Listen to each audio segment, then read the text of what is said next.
Are the Georgia Bulldogs trending in the right direction for multiple top 2024 targets after a massive recruiting weekend in Athens for official visitors? That's the video that I'm going to be talking about today. First off, if there's an echo in here, which I'm sure there might be a little one, I apologize. I had to close the door to my office. I've got the dishwasher going. I got the laundry going. There's a lot of noise out there. So just kind of stick with me through this video because I do think that there's a lot of good information coming out of Athens right now. And I do want to touch on a number of different players. I'm basically reading from the story that's already over on Dawg Post. So make sure you go check that out. I put that together Sunday night, making this video for y'all now for the YouTube audience that we love very much. So let's get into it. The first guy I want to talk about is five-star Justin Scott out of Chicago, one of the top 10 prospects in the country. This guy is elite. Took his first visit to Athens this weekend, and it was for his official visit. Now, I was told going into this visit that the Georgia staff felt comfortable and felt confident that they could wow Justin Scott and his family on this visit because, again, it's their first visit to Athens. Beautiful place. You know, they get to see the campus, see the facility, Sanford Stadium, all that. So they felt pretty good about their ability to jump towards the top of his list, and I think they did that after this weekend. Now, Notre Dame is still in the mix. Miami is very much in the mix. But I think Georgia did an excellent job with Justin Scott and his family. He's always been a very big target for Georgia. And even though he had never visited Georgia before, he always said that Georgia was already, towards the top of his list. So after this official visit, I think Georgia is towards the top, and they might be tied for first place right now for Justin Scott. Big deal. Ryan Wingo, five-star wide receiver. I do think that if Georgia signs him, you could thank Dylan Raiola because those two have been linked together for a while. Ryan is a do-it-all type of player, but he wants to catch passes like every elite receiver. He wants to get a lot of balls thrown his way. He wants to go over 1,000 yards. He wants to be a go-to receiver and make play after play after play. And sometimes at Georgia, at receiver, it's not always like that. They do want to run the ball with multiple running backs. They want to throw to their tight ends. They want to throw to multiple receivers. So it's not just one guy. So although I do think he wants to be that number one, and he could be at Georgia, right, if that's the place that he decides to go to, I do think that a part of him would rather go to a place where he can catch the ball more than he would at Georgia. But his relationship with Dylan Raiola is a big one. I think that could really help Georgia in their recruitment of Ryan Wingo coming off an official visit. Don't think he's going to commit just yet.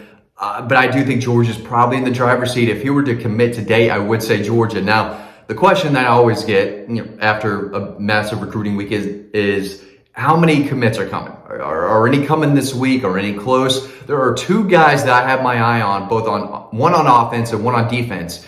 Now, obviously, making this video right now, they have not pulled the trigger. But depending on when you watch this video, it would not surprise me one bit if one of those guys was already on the commit list. So just depending on when you watch this, Georgia may or may not have a commitment from this past weekend. So we'll just have to see if he decides to pull the trigger this weekend or take other visits. But Ryan Wingo is a guy that I think Georgia is in a very good position for. And if they do get him, I think Dylan Raiola is a big reason why.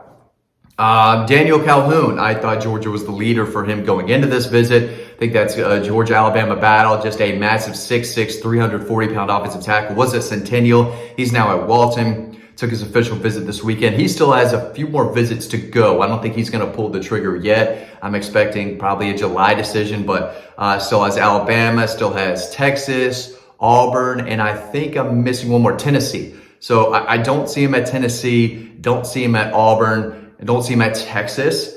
So I do think there's a Georgia-Alabama battle, and coming off this visit, I think Georgia sits in a really good spot. Thought they were before this weekend, and everything I've heard from his visit indicates that I still think Georgia's probably the team to beat there. Marquise Easley, another big offensive tackle that was in town this weekend, 6'7", 300 pounds, towards the top of Stacy Searle's board.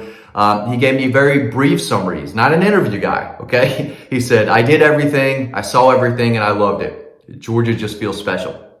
So he, short and sweet, right? Did not go into detail about anything, which is okay. But, apparently he got to see everything and he liked everything, and, Georgia stands out to him. So he's a guy to know, 4-star. I believe he's out of Illinois. So he's a guy out-of-state guy to keep an eye on. Carter Nelson, big time tight end. He is a do-it-all type, listed as a tight end. And I know Todd Hartley already has 2 on board, right? I've been told they would make room for Carter Nelson in this class because he's more than a tight end. Let me read you these stats that he put up last year. Threw for 15 touchdowns, rushed for 761 yards and 14 more touchdowns, caught 28 passes for 525 more yards and 11 more touchdowns. No matter where this guy is lined up, he is looking to make a play, and he makes a lot of them. Real quick before I dive more into Carter Nelson, make sure you pick up Double Dogs. Father's Day just around the corner. My dad doesn't need any more ties. He doesn't need any more mugs. He doesn't need any more tools. He wants to read about the dogs, and I'm sure your dad does too. So get him Dogstruction or Double Dogs. They're both fantastic books filled with pictures that you're not going to find anywhere else. And then make sure you sign him up to the newsletter to make sure that he is not missing any of this great Georgia Bulldog content that we're putting over on Dawg Post. So had to plug the book real quick. Again, great Father's Day book. Now's the time to get one if you're still thinking about it. Carter Nelson, 4-star kid from Nebraska. The Cornhuskers are obviously in the mix. Notre Dame, obviously in the mix as well. Yeah, they recruit that area really well. They recruit nationally really well too, but I think Georgia really impressed Carter Nelson and his family this weekend. Again, they've got 2 tight ends on board, but I think they would make room for this kid. He is a tremendous athlete, special player with the ball in his hands. 4-star, could see his ranking increase a little bit more though. Joseph Phillips, linebacker from Alabama. Auburn has been the team to beat for a while. He's tough to get a hold of. So if you're looking for quotes, I don't have any. Sorry about it. I wish I did. Tried reaching out. Sometimes when these kids don't give interviews and they don't talk about their visits, that kind of indicates that they want to keep things quiet, that something big might be happening.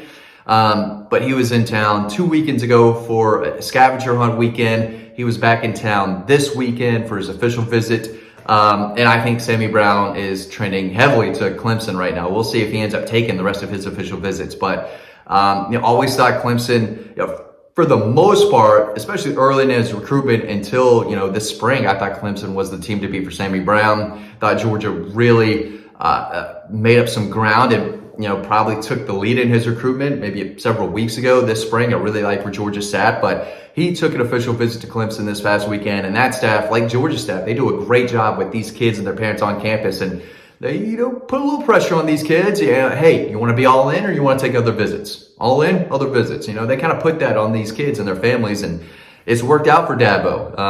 Dabo. He gets those kids on campus and he wins them over. And I think right now, a lot of people are saying that they have won Sammy Brown over. I think it'll be a big deal if he continues to take his Georgia official visit this upcoming weekend. But with him trending heavily to Clemson, getting back to my point, I think Joseph Phillips is a hard-hitting linebacker to know. They've got 1 on board already, Demarcus Riddick out of Alabama, and Joseph Phillips is probably the second best Alabama linebacker in Alabama.